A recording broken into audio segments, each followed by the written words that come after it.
Hey guys, how's it going? Anthony Muthurajah here, back with a new video lesson for you all. Today we're going to talk about pocket or playing in the pocket. Now that's something we hear a lot as bass players or drummers. Just part of the rhythm section, you know. Man, the pocket's too deep, or your pocket ain't right. So when I first heard that word, I really had no idea what it was meant to be. What is a pocket? It just didn't make any sense, you know. And then I thought about it. What is a pocket in the most literal sense? It's something where you store temporarily, but the important thing is the storage has to be the right amount of a depth. For example, I don't know about you guys, but I favor certain trousers I wear just because the pocket depth is right for me to keep my phone, my wallet, and my keys, and they don't fall out, and neither do they get too lost because the pocket's too deep. Now, if I were to translate that to music, for me, in music, a pocket is basically like an envelope that surrounds the music and supports the music. So it kind of think of it like it's like creating a room out of vacuum, right? So you have space, but then you create 4 walls, and then you create the floor, but you leave the roof open, right? Or you can leave a door. So basically the idea is to go in and out of it. So a pocket is something that goes up and down. Now, most people often mistake a pocket with a 2-4 on the snare, but every style of music has its own unique vibe of a pocket, from swing to gypsy to country, folk, Balkan music, Arabic music. Everything has its own sense of pocket, and it's very different, which is why you seldom find one musician playing different styles of music with great ability, because besides the essence of the music, the pocket that comes with the music is very different, which is why I've always loved Vinnie Colaiuta so much, because of how he can execute different styles with the right pocket, like from playing with Sting to Megadeth to Faith Hill, Herbie Hancock, Chick. Yeah, it's versatile, he's got the chops and everything, but the pocket with which he plays each style is so amazing, right? So how do we go about understanding a pocket? Now, a pocket, it generally is what makes you feel the pulse, makes you feel the groove overall. If I'm playing a swing, for example, and if I just play very dead quarter notes,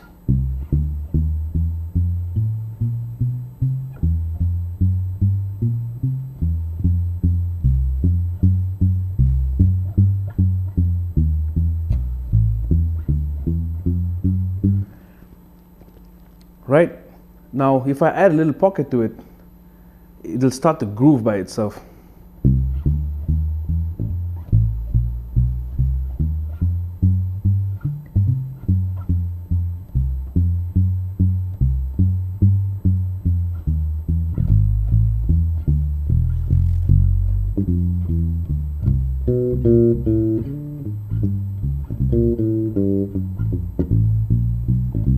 Right? Now you might think it's the ghost notes or those little triplets I'm throwing in. Yes, they do add to the pocket, but the thing is they're also in the pocket. But what basically, to develop a good sense of pocket, one of the key elements needed is dynamics. Now that's a walking bass line. Now if I were to take something like more pop,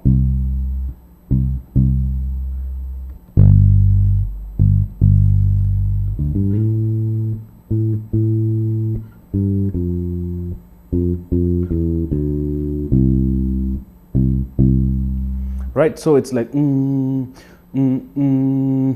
so you feel that 2-4, even if there's no drummer. I'm playing that, and I'm playing as if there's a 2-4 in my mind. So if you think about it, when you're in a jazz gig, especially new modern day jazz, you don't find the opportunity to move a lot because of the intricacy of the music.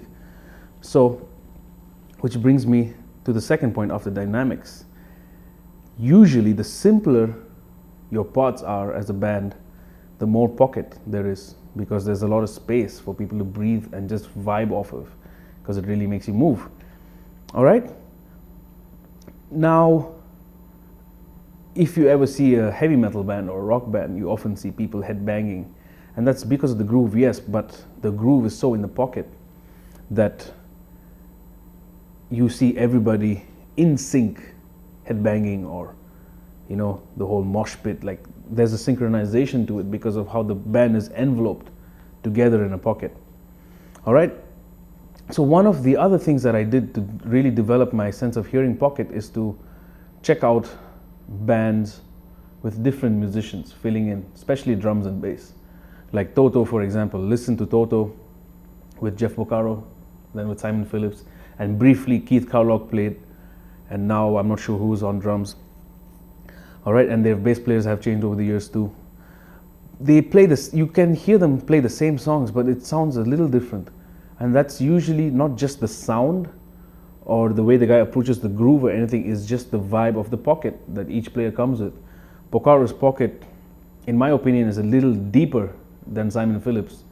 And when Keith Carlock was playing briefly, it felt like Porcaro again, because he has that same kind of vibe to his pocket, very deep, heavy, and open sounding. And Simon Phillips is a little more on the light side, right? So first thing, dynamics.